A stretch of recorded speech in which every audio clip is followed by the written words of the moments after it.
লাখো কোটি ভক্ত সমর্থককে কাঁদিয়ে ৩০ ডিসেম্বর শেষ নিঃশ্বাস ত্যাগ করেন বেগম খালেদা জিয়া। বাংলাদেশের প্রথম ও মুসলিম বিশ্বের দ্বিতীয় এ নারী প্রধানমন্ত্রীর বিদায়ে দেশ জুড়ে চলছে শোকের মাতম। সেই শোক বঙ্গোপসাগর ছাড়িয়ে পৌঁছে গেছে গোটা বিশ্বেই।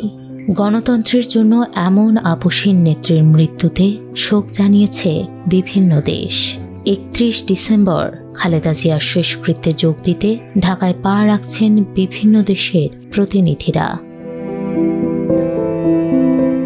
বাংলাদেশের সঙ্গে সম্পর্কের সাম্প্রতিক টানাপোড়েন ভুলে খালেদা জিয়াকে শেষবারের মতো বিদায় জানাতে ঢাকায় হাজির হয়েছেন ভারতের পররাষ্ট্রমন্ত্রী ডঃ.এস. জয়শঙ্কর।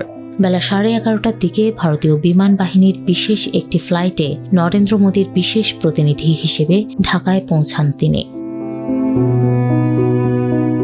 খালেদা জিয়ার প্রস্থানে জানাজায় অংশ নিতে এরই মধ্যে ঢাকায় পা রেখেছেন পাকিস্তানের জাতীয় সংসদের স্পিকার সর্দার আয়াজ সাবিক। সকাল 10:45 ঢাকায় পৌঁছান তিনি। এরপর যোগ দেবেন জানাজায়। এদিকে সাবেক প্রধানমন্ত্রীকে শেষ বিদায় জানাতে নেপালের পররাষ্ট্রমন্ত্রী বালানন্দা শর্মা ও শ্রীলঙ্কার পররাষ্ট্রমন্ত্রী ভিজিতা হেরাত এরই মধ্যে ঢাকায় পৌঁছেছেন। এর বাইরে খালেদা জিয়াকে শেষ বিদায় জানাতে ভোরেই ঢাকায় পা রেখেছেন ভুটানের পররাষ্ট্রমন্ত্রী ডি.এন. ধুঙ্গেল।